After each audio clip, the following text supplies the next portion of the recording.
Medyo sa gamay. Gamay. Ay na. Sige. So, cradle the tested leg. Tapos, you instruct the patient to straighten the knee. There. The patient is asked to actively extend the knee and the examiner watches for anterior displacement of the tibia relative to the unaffected side. So, sige. This is modification 7, ha? Take note. Go. Try to extend your knee, sir. This is your modification number 7. While for your modification 8, here. The test may also be carried out with the foot held down on the table to increase the pull of the quadriceps. In this case, the test has been called the maximum quadriceps test. Sige. This is your, again, this is your modification number 7. Sige, sir, try to straighten your knee. Go. Modification 7. Try to straighten your knee. Modification 8. Okay? Sige. 7, straighten. Okay, good. 8. Okay. Sige. Guys, kung ma-observe nyo, ang movement dapat sa tibia, kung wala siya ginapunggante, is pababaw. Gamove siya pababaw. While, ang inyong resisted, ang inyong foot, sorry, hindi siya pababaw, guys. Gamove lang siya padire. While if, kung ari di ang inyo yung resistance, gamove di siya tadlong.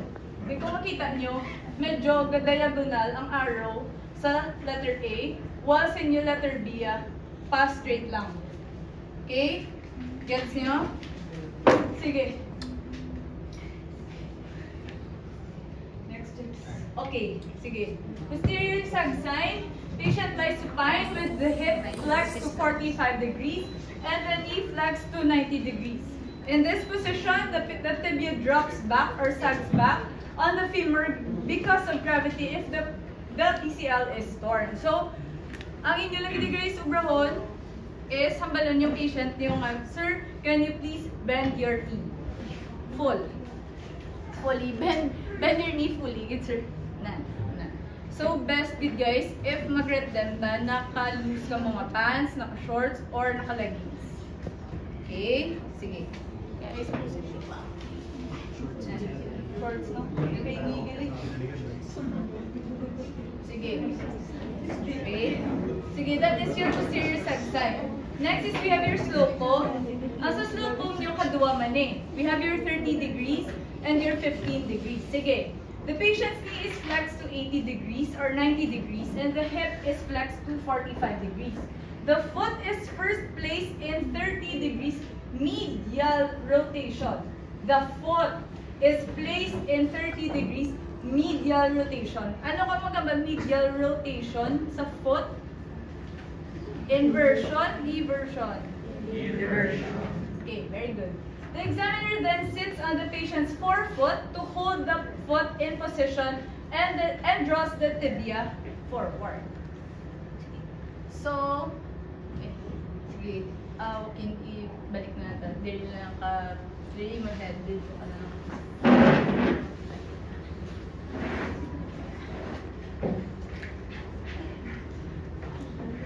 So, muni. Then, ginapukuan yun is supposedly. Pero wait lang, para makita nyo. So, muni, stabilize. 30. Stabilize, then move. Okay? The examiner then sits on the patient's forefoot to hold the foot in position and draws the tibia forward. Tibia forward. Okay? So, if there is movement that occurs primarily on the lateral side of the knee, dire, alri na siya. Meaning, lateral rotary instability. That's it. That is your slopo. Kung ang inyong foot is naka-medial, ano siya gani? Kag may excessive na movements in lateral side of the knee, ano? Alri. Sige, next. If naka 15 degrees naman siya, naka-lateral, next step, lateral rotation, magyapon, stabilize, then draw the tibia forward yapon. This part of the test is sometimes referred to as Lemaire's T-drawer test. If the test is positive, the movement occurs on the medial side of the knee. So, tandaan nyo guys, hindi ka mo ma-lost if ang inyong ginabase, ang inyong basis is foot. Hindi ka mo mag-base sa foot. Always remember, didigyapon ang procedure. Like for example, matest ka mo sa inyong AMRI. Ano dapat ganyan position? AMRI.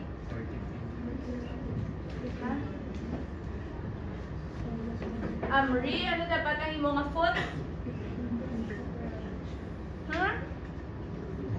Medial or lateral? Lateral.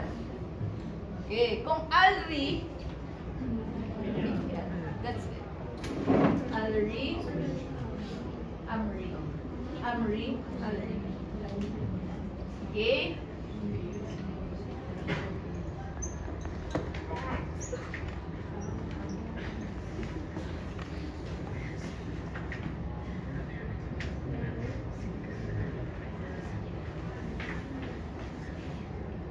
Here. Jerk test of Houston. Here. Kung the please. Sit down. Chair. Ay, sige, ano na.